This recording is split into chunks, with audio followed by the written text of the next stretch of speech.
Hey, good morning. Morning. I am Rebecca Croniander, and I am in Dr. Kang's Integrating Technology into Adult Education class, and I am here to interview you because I hear that you are a technology guru. So I've been told, yes. So if you wouldn't mind giving us your name and telling us a little bit about Cyndi yourself. Danner-Kuhn, and I teach the DED 318 undergraduate class, Technology for Teaching and Learning, that every education major has to take. I am the only one that teaches it, so I'm literally the only person they have to whine about. Part of my job is to help College of Ed faculty integrate technology into their coursework as well. Oh, excellent.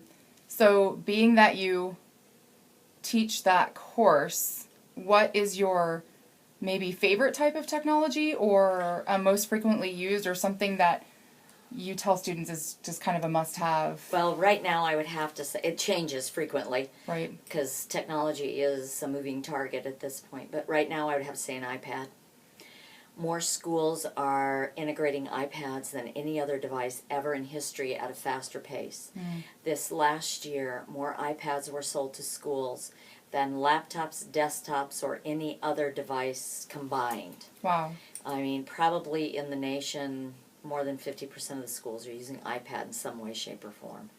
And I think part of the reason for that is it's small, it's light, it's little, and a big key is textbooks.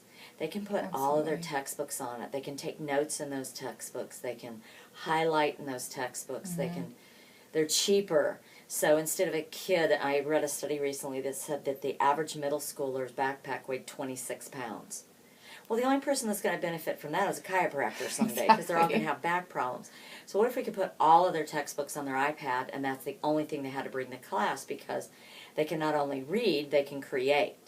You know, it really annoys me when I hear people say, oh, well, I can't type a word processing document on my iPad. Well, yes, you can. There's word processing apps. The best one is Pages. Well, I can't do this. Yes, you can. I'll bet money I can find an app for everything you name. Absolutely. There's a way to do it. And you might have to do it a little differently, so you might have to think outside the box a little bit. But there's a way to do it. Absolutely. I agree. Are you also helping teachers, instructors here at K-State do the same thing with iPads? Yes. Are you seeing that incorporated more in we higher last education? year provided every faculty member with an iPad, so everybody has one, all the faculty does. And so they had all last year pretty much to learn it, play with it, start integrating it. We got a cart of iPads that we have access to bringing into our class. I don't know what it is on the graduate level, but on the undergraduate level, we're pushing 50% of the students, 40% of the students for sure have an iPad.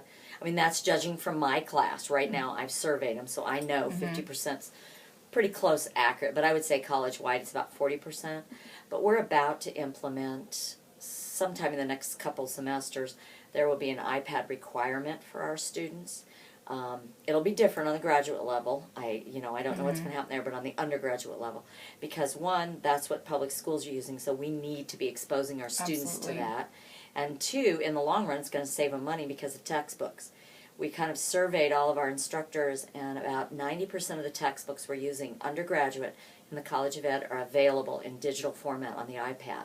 So instead of spending $500 or $600 or $700 on a textbook, or on textbooks a semester, students are going to pay maybe $100 a semester, maybe $150 at most, depending on their major. So the iPad pretty much pays for itself in one semester. So with the implementation or the integration of iPads throughout elementary schools, secondary, higher education, what are some of the promises or challenges that you see with that? I see one of the promises, I would say, is it's going to engage kids.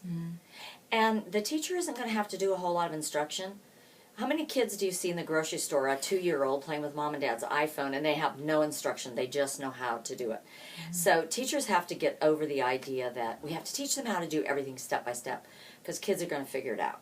Right. So you got to let go of the control issues. But the one biggest challenge right now with the iPad, for example, you're making an iMovie here. The biggest challenge in the classroom is, okay, we made that iMovie, how do we get it off of here? Right. And there are ways of doing it. I could name 10 ways right off the top of my head. But it's a different way to do it than you would do it on your computer. You're not just going to put it on a flash drive, burn it to a CD.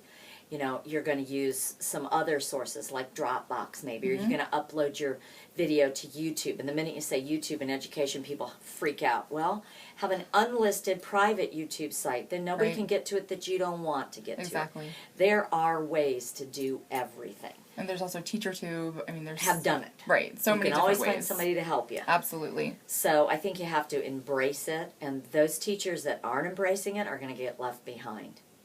Absolutely. I agree. Do you have any major success stories, something that just pops out in your mind of maybe a student using technology, or it could be a faculty member using technology, maybe that was... Oh, lots. But yesterday, Sally Yankee, who teaches family consumer science, she has the kids after I have them in the next consecutive semesters. And they're all kids that are going to be family consumer science classroom teachers. And they were talking about 21st century skills in the family consumer science class. She put up one of those Post-it notes, the big Post-it notes that's like a sticky note, said, okay, let's talk about this. And they didn't want to do it that way. They wanted to do it using technology. And they showed her a tool to do it with.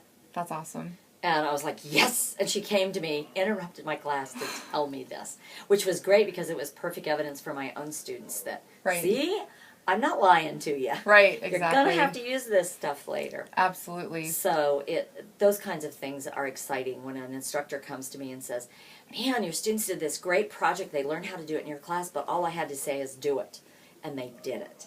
Absolutely. And so that's the biggest reward for me. Do you have any failure stories of just something that a student just couldn't get it, or a faculty member maybe just was just I not think having most it? of their most of the failures, as far as students or faculty, come from they're putting up that wall and they're not willing to try something new. You know, they've done it this way for 10 years, so that's the way they're going to do it. I mean, when I'm out doing workshops in school districts, I tell teachers, okay, we taught Romeo and Juliet last year, and we did these 5 activities. But now we have to bring technology into it because there are technology standards as teachers we have to meet. So we have to use the technology in some way. But it has to be used appropriately and with purpose. So of those 5 activities we did with that Romeo and Juliet activity last year, which one of them can we let go of? And which one of them can we change what it is into a... We can't keep making technology an add-on. We can't go from 5 activities to 6. It's got to replace one of the ones we're already doing. Right. And it's got to change the way we're teaching. It's not going to make a bad teacher a good teacher.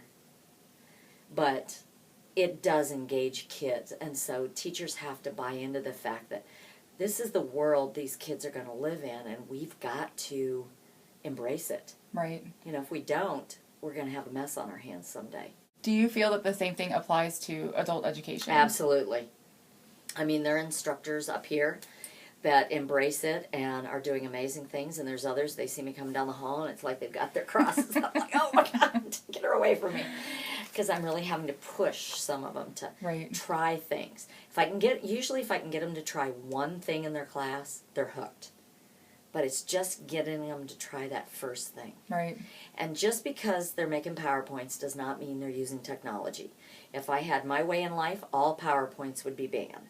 There would be no more PowerPoint. And it was an absolutely wonderful tool when it came out. And it was the only thing that worked like that, so it was phenomenal. But there are better things now. More exciting things, things that are, interactive you know, you things. can really grab somebody's attention with. And we need to take advantage of those things. And we need to be taking advantage of those things with kids. Absolutely.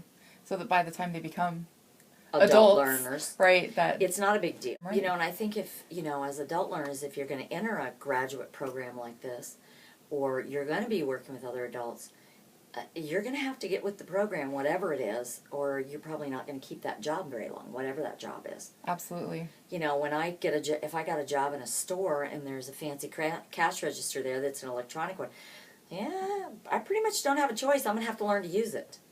You know, I can't count the money the old-fashioned way. I'm going to have to learn to use that device. So whatever your field is that you're working in, you're going to have to embrace whatever technology they're learning. I could do everything on it. I could type a paper. I could make a presentation. I could do spreadsheets.